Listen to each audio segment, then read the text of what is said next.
Hi friends, welcome back to my channel. ನಂದು P K Kannada vlogs. ಎಲ್ಲರೂ ಹೇಗಿದ್ದೀರಾ? ಎಲ್ಲರೂ ಚೆನ್ನಾಗಿದ್ದೀರಾ ಅಂತ ಭಾವಿಸ್ತೀನಿ. ಹಾಗೆ ನಾನು ಕೂಡ ಚೆನ್ನಾಗಿದ್ದೀನಿ ಅಂತ ಹೇಳ್ತಾ ಇವತ್ತಿನ ವ್ಲಾಗ್ನ ನಿಮ್ಮ ಜೊತೆಗೆ ಶೇರ್ ಮಾಡ್ಕೋತಾ ಇದ್ದೀನಿ. ಇವತ್ತಿನ ವ್ಲಾಗಲ್ಲಿ ಏನಪ್ಪ ಇರ್ಬೋದು ಅಂದರೆ, ತಮ್ಮನ ಹೆಂಡ್ತಿದು ಸೀಮಂತ ಇದೆ. ಹಾಗಾಗಿ ಊರಿಗೆ ಬಂದಿದ್ದೀವಿ. ಸೀಮಂತ ವ್ಲಾಗೇ ಆಗಿರುತ್ತೆ. ಹಾಗೆ ಯಾರೆಲ್ಲ ನನ್ನ ಚಾನಲ್ನ ನೋಡ್ತಾ ಇದ್ದೀರಾ, ಪ್ಲೀಸ್ ಸಬ್ಸ್ಕ್ರೈಬ್ ಮಾಡ್ಕೊಂಡು ನೋಡಿ. ಹಾಗೆ ವಿಡಿಯೋ ಇಷ್ಟ ಆಯಿತು ಅಂದರೆ ಒಂದು ಲೈಕ್ ಮಾಡಿ, ಶೇರ್ ಮಾಡಿ, ಕಮೆಂಟ್ ಮಾಡಿ ಅಂತ ಹೇಳ್ತಾ ಪಕ್ಕದಲ್ಲೇ ಇರೋ ಬೆಲ್ಲೈಕನ್ನ ಕೂಡ ಆನ್ ಮಾಡಿಕೊಂಡ್ರೆ ನಾನು ಯಾವುದೇ ವೀಡಿಯೋಸ್ ಹಾಕಿದ್ರೂ ಕೂಡ ನಿಮಗೆ ಫಸ್ಟ್ ನೋಟಿಫಿಕೇಷನ್ಸ್ ಬರುತ್ತೆ. ಹಾಗೆ ಬನ್ನಿ ಸೀಮಂತ ಪ್ರೋಗ್ರಾಮ್ನ ಸ್ಟಾರ್ಟ್ ಮಾಡೋಣ.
ಹಾಡೇಳೋರ್ಗಂತೆ ಮಾಡ್ತೀನಿ. ಶ್ವೇ ತಲೆ ಕೆರ್ಕೊಳ್ಳ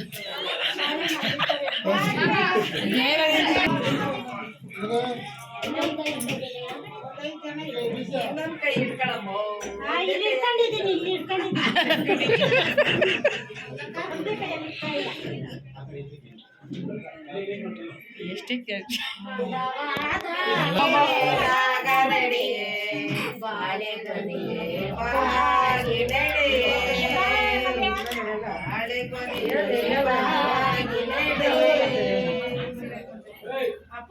ಅದೆಲ್ಲ ಇಕ್ಕಲ್ಲ, ಅದಕ್ಕೆ ಹಿಂಗೆ ಹೋಗ್ತೀನಿ, ಅಕ್ಷತೆ ಹಾಕ್ತೀನಿ ಬರ್ತೀನಿ.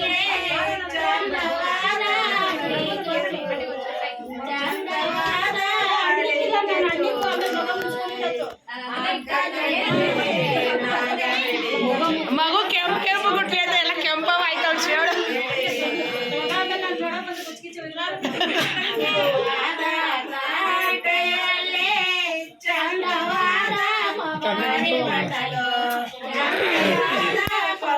ಹೋಗಮ್ಮ ನೀನು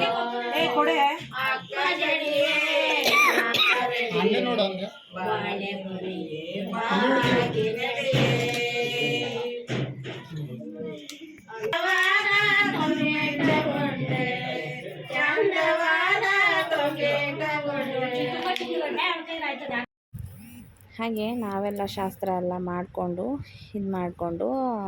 ಮತ್ತು ಒಬ್ಬೊಬ್ಬರೇ ಮಾಡ್ತಾಯಿದ್ರು. ಅದನ್ನೆಲ್ಲ ಕೂಡ ಸ್ವಲ್ಪ ವಿಡಿಯೋಸ್ ತೊಗೊಂಡಿದ್ದೀನಿ. ಇವಾಗ ಇನ್ನೊಂದು 15 ದಿವಸ ಇದೆ ಡೆಲಿವರಿ ಡೇಟ್ ಕೂಡ. ಹಾಗಾಗಿ ಬೇಗನೆ ಮಾಡ್ಕೋತಾಯಿದ್ರು. ಮತ್ತು ಬಳೆ ಬಂದು ಅವಳು ಸಣ್ಣ ಇದ್ದಾಳೆ ಅಂತ ಸುಮಾರು ಆಲ್ಮೋಸ್ಟ್ ಎಲ್ಲರೂ ತುಂಬ ಸಣ್ಣದೇ ತಂದುಬಿಟ್ಟಿದ್ರು. ಬಟ್ ಇವಾಗ ಸ್ವಲ್ಪ ಲೂಸಾಗಿರೋ ಅಂಥದ್ದೇ ಹಾಕಬೇಕಲ್ವ, ತುಂಬ ನೋವಾಗ ಅಂಥದ್ದು ಹಾಕೋದಕ್ಕಾಗೋದಿಲ್ಲ. ಹಾಗಾಗಿ ನಾನೊಂದು ಸ್ವಲ್ಪ ದೊಡ್ಡ ಸೈಜ್ ತೊಗೊಂಡೋಗಿದ್ದೆ. ಮತ್ತು ಯಾರೋ ಒಂದಿಬ್ಬರು ಸ್ವಲ್ಪ ದೊಡ್ಡ ಸೈಜ್ ತೊಗೊಂಡಿದ್ದು, ಅಷ್ಟನ್ನು ಮಾತ್ರನೇ ಹಾಕ್ಕೊಂಡ್ವಿ.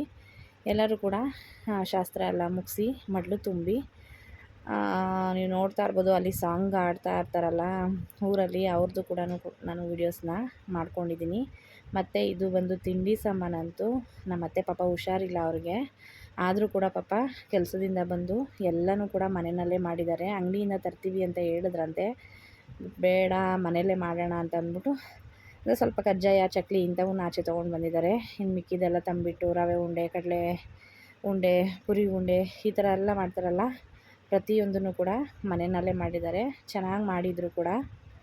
ಹಾಗೆ ಅಡುಗೆ ಊಟ ಎಲ್ಲನೂ ಕೂಡ ಚೆನ್ನಾಗಿತ್ತು. ನಾನು ಎಷ್ಟೆಷ್ಟು ಆಗುತ್ತೋ ಅಷ್ಟಷ್ಟು ಮಾತ್ರನೇ ತೊಗೊಂಡಿದ್ದೀನಿ. ಜಾಗನೂ ಕೂಡ ಚಿಕ್ಕದು, ಮತ್ತು ದೀಪ ಎಲ್ಲ ಅಂಟಿಸಿರ್ತಾರಲ್ಲ, ಫ್ಯಾನ್ ಕೂಡ ಹಾಕೋಕ್ಕಾಗೋದಿಲ್ಲ, ಏನಿಲ್ಲ. ಆದ್ರೂ ಸಿಂಪಲ್ಲಾಗಿ ಮಾತ್ರ ಸೀಮಂತ ಕಾರ್ಯಕ್ರಮ ಚೆನ್ನಾಗಾಯಿತು. ನಾವು ಎಲ್ಲ ನಮ್ಮ ತಂಗಿದಿರು, ನಮ್ಮ ಅಜ್ಜಿ, ನಮ್ಮ ಅಕ್ಕ, ನಮ್ಮ ಮಾವ, ನಮ್ಮ ಮನೆಯವರು, ಇದರಲ್ಲಿ ನಮ್ಮ ಮನೆಯವರೇ ಈ ಸರಿ ಬಂದಿರೋದು. ಆಲ್ಮೋಸ್ಟ್ ಯಾವಾಗಲೂ ಯಾವ ಫಂಕ್ಷನ್ಸ್ಗೂ ಜಾಸ್ತಿ ಬರೋದೇ ಇಲ್ಲ ಅವರು. ಈ ಸಲ ಅವರು ಸ್ವಲ್ಪ ಫ್ರೀ ಆಗಿದ್ದರು ಅಂತ ಅಂದ್ಬಿಟ್ಟು ಬನ್ನಿರಿ ಅಂತ ಅಂದ್ಬಿಟ್ಟು ಅವ್ರ ಜೊತೆಲೇ ಕಾರ್ನಲ್ಲೇ ಹೋಗ್ಬಿಟ್ಟು ಬಂದ್ವಿ. ಆದರೆ ಚಿಕ್ಕವ್ರನ್ನ ಮಾತ್ರ ಒಂದು 3 ಜನ ಮಕ್ಕಳು ಕರ್ಕೊಂಡೋಗಿದ್ದು. ಯಾಕೆಂದರೆ ಚಿಕ್ಕವ್ರನ್ನ ಬಿಟ್ಟು ಹೋಗೋದಕ್ಕಾಗೋದಿಲ್ವಲ್ಲ, ಹಾಗಾಗಿ ಅವ್ರನ್ನ ಕರ್ಕೊಂಡು ಹೋದ್ವಿ. ಇವರು ನಮ್ಮ ಅಜ್ಜಿ ಅವರು ಕೂಡ ಬಂದಿದ್ದರು.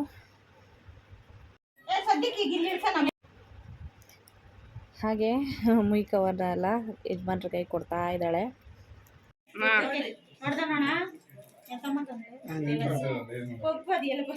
ಹಂಗೇ ರೀ. ಹಾಂ, ಓಕೆ, ಬನ್ನಿ, ಸಾಕು.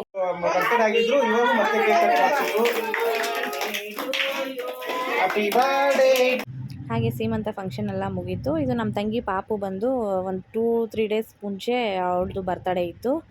ಬರ್ತಡೇಗೆ ಯಾರೂ ಹೋಗೋಕ್ಕಾಗಿರಲಿಲ್ಲ ಅಂತ ಅಂದ್ಬಿಟ್ಟು, ಸರಿ ಹೆಂಗಿದ್ರು ಹೋಗಿದ್ವಲ್ಲ ಅಂತ ಅವರು ಹಾಗೆ ಕೇಕ್ ತೊಗೊಬಂದು ಕಟ್ ಮಾಡಿಸಿದ್ರು. ಅದು ಬರ್ತಡೇನೂ ಕೂಡ ಜೊತೆಗೆ ಆಯಿತು. ಚೆನ್ನಾಗಾಯಿತು ಫಂಕ್ಷನ್ಸ್ ಎಲ್ಲ. ಎಲ್ಲರೂ ಸೇರಿಕೊಂಡು ಬರ್ತಡೇ ಕೇಕ್ ಕಾಯ್ತಾ ಇದ್ದಾರೆ ನಮ್ಮ ಮಾವ. ನಾವು ಕಾಯ್ತಲ್ಲಮ್ಮ, ನಮಗೆ ನಿಮ್ಮ ಬರ್ತಡೇ ಕೇಕ್ ಬೇಡ.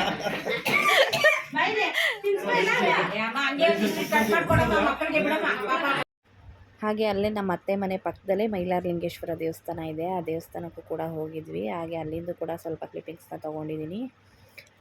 ಅದನ್ನೆಲ್ಲ ಮುಗಿಸ್ಕೊಂಡು ಮತ್ತು ಅತ್ತೆ ಅವರು ತಿಂಡಿ ಸಾಮಾನು, ಹಣ್ಣುಗಳು, ಮತ್ತು ಆಗಲೇ ತೋರಿಸಿದ್ನಲ್ಲ ನಾನು ತಂದುಬಿಟ್ಟು ರವೆ ಉಂಡೆ ಆ ಥರ ಎಲ್ಲ ತಿಂಡಿಗಳೆಲ್ಲನೂ ಒಂದು ಸ್ವಲ್ಪ ಎಲ್ಲ ಕೊಟ್ಟಿದ್ದರು. ಎಲ್ಲನೂ ಕೂಡ ಕಾರ್ನಲ್ಲೆಲ್ಲ ಇಟ್ಟು ವಿಡಿಯೋ ಮಾಡ್ಕೋತಾ ಇದ್ದೆ. ಹೊರಡೋದ ಅಂತ ಅಂದ್ಬಿಟ್ಟು ತಿಂಡಿ ಸಾಮಾನುಗಳು, ಹಣ್ಣುಗಳು, ಸ್ವೀಟು ಎಲ್ಲ ಕೊಟ್ಟಿದ್ದರು. ಅದಾದಮೇಲೆ ಬಂದು ನಾವು ಅಲ್ಲಿಂದ ಬಿಟ್ಟಾಗೆ ಒಂದು 5 ಕಾಲಾಗಿತ್ತು. ಹೊರಟ್ವಿ. ಅಲ್ಲಿಂದ ಹೊರಡ್ತಾ ಎಲ್ಲರೂ ಬಿಸಿಲಿಗೂ ಅದಕ್ಕೂ ಊಟ ಗೀಟ ಎಲ್ಲ ಮಾಡಿ ಸಾಕಾದಂಗೆ ಆಗಿತ್ತು. ಎಂಥ ನಿದ್ದೆ ಹೊಡಿತಾವ್ರೆ ಅಂತ ಹೇಳ್ತೀರಾ? ತೋರಿಸ್ತೀನಿ ನೋಡಿ. ನಮ್ಮ ಜಾಮೂನಂತೂ ನಮ್ಮ ತಂಗಿ ಮಗ, ಅವನಿಗೂ ನಿದ್ದೆ ಬಂದುಬಿಟ್ಟಿತ್ತು. ಅವ್ನು ನನ್ನ ಮೇಲೆ ಮಲ್ಕೊಂಡಿದ್ದ, ನನ್ನ ತೊಡೆ ಮೇಲೆ ಮಲ್ಕೊಂಡಿದ್ದ. ಅದಾದಮೇಲೆ ಎಲ್ಲರದ್ದು ವೀಡಿಯೋಸ್ ತೋರಿಸ್ತೀನಿ ನೋಡಿ. ಎಂಥ ನಿದ್ದೆ ಹೊಡಿತಾವ್ರೆ ಎಲ್ಲರೂ. ಫಂಕ್ಷನಲ್ಲಿ ಊಟ ತಿಂದು ಚೆನ್ನಾಗಿ ನಿದ್ದೆ ಹೊಡಿತಾ ಇದ್ದಾರೆ. ನನಗೂ ಸ್ವಲ್ಪ ಕಣ್ಣು ಎಳ್ದಂಗೆ ಆಯಿತು, ಬಟ್ ಆದರೆ ಆಗಲಿಲ್ಲ. ಪಾಪನೂ ಬೇರೆ ಇಟ್ಕೊಂಡಿದ್ದೆ, ಮತ್ತು ನಮ್ಮ ಮನೆಯವರು ಗಾಡಿ ಓಡಿಸ್ತಾ ಇದ್ರಲ್ಲ, ಅವ್ರ ಜೊತೆಗೆ ಹಂಗೆ ಮಾತಾಡಿಕೊಂಡು ನಾನು ಸ್ವಲ್ಪ ವೀಡಿಯೋಸ್ನೆಲ್ಲ ಮಾಡಿಕೊಂಡು ಇದು ಮಾಡ್ತಾಯಿದ್ದೆ. ನಮ್ಮ ಮನೆಯವ್ರ ಜೊತೆ ಅಂತೂ ಆಲ್ಮೋಸ್ಟ್ ಜಾಸ್ತಿ ಹೋಗೋಕ್ಕೆ ಆಗಲ್ಲ ಎಲ್ಲೂ. ಹಾಯ್ ಫ್ರೆಂಡ್ಸ್, ಇವತ್ತು ಬಂದು ಸಂಡೇ ಇರ್ತಿತ್ತು. ಹಾಗೆ ಫಂಕ್ಷನ್ ಇತ್ತು, ಒಂದು ಸೀಮಂತ ಫಂಕ್ಷನ್ ಇತ್ತು ನಮ್ಮ ತಮ್ಮನ ವೈಫ್ದು. ಹಾಗಾಗಿ ಅಲ್ಲಿಗೆ ಹೋಗಬೇಕಾಗಿತ್ತು ಅಂತ ಅಂದ್ಬಿಟ್ಟು ದೊಡ್ಡಬಳ್ಳಾಪುರ ಹೋಗಿ ಬಂದ್ವಿ. ದೊಡ್ಡಬಳ್ಳಾಪುರದಲ್ಲಿ ಹಾಗೆ ಫಂಕ್ಷನ್ ಎಲ್ಲ ಮುಗಿಸಿ ಬಂದು ಸಂಜೆ ಅಡುಗೆ ಮಾಡಬೇಕಾಗಿತ್ತು. ಅದರಲ್ಲಿ ಸ್ವಲ್ಪ ನಾನು ಮಾತಾಡ್ತಾ ಇದ್ದೆ, ಬಟ್ ಮನೆಯವ್ರು ಯಾರ ಹತ್ರ ಫೋನಲ್ಲಿ ಮಾತಾಡ್ತಾ ಇತ್ತು, ಸಿಕ್ಕಾಪಟ್ಟೆ ಮಾತಾಡ್ತಾಯಿದ್ರು. ಅದು ಸ್ವಲ್ಪ ಡಿಸ್ಟರ್ಬೆನ್ಸ್ ಇತ್ತು ಅಂತ ಅಂದ್ಬಿಟ್ಟು ನಾನು ಮತ್ತೆ ವಾಯ್ಸ್ ಓವರ್ ಕೊಡ್ತಾಯಿದ್ದೀನಿ. ಹಾಗೆ ಇವತ್ತಿನ ವ್ಲಾಗಲ್ಲಿ ಇಷ್ಟೇ ಇದ್ದಿತ್ತು. ಸೀಮಂತ ಮತ್ತು ಫಂಕ್ಷನ್ ಬರ್ತಡೇ ಎರಡೂ ಕೂಡ ಮುಗಿಸ್ಕೊಂಡು ಮನೆಗೂ ಕೂಡ ಬಂದಾಯಿತು. ಇನ್ನು ನೈಟು ಮನೆಯಲ್ಲಿ ಅಡುಗೆ ಎಲ್ಲ ಮಾಡಬೇಕು, ಇದಾಯಿತು. ಹಾಗಾಗಿ ಯಾರೆಲ್ಲ ಈ ವಿಡಿಯೋ ಇಷ್ಟ ಆಯಿತು ಪ್ಲೀಸ್ ಒಂದು ಲೈಕ್ ಮಾಡಿ, ಶೇರ್ ಮಾಡಿ ಅಂತ ಕೇಳ್ಕೊಳ್ತಾ, ಹಾಗೆ ನೆಕ್ಸ್ಟ್ ವಿಡಿಯೋನಲ್ಲಿ ಸಿಗ್ತೀನಿ. Bye, take care, see you in the next video.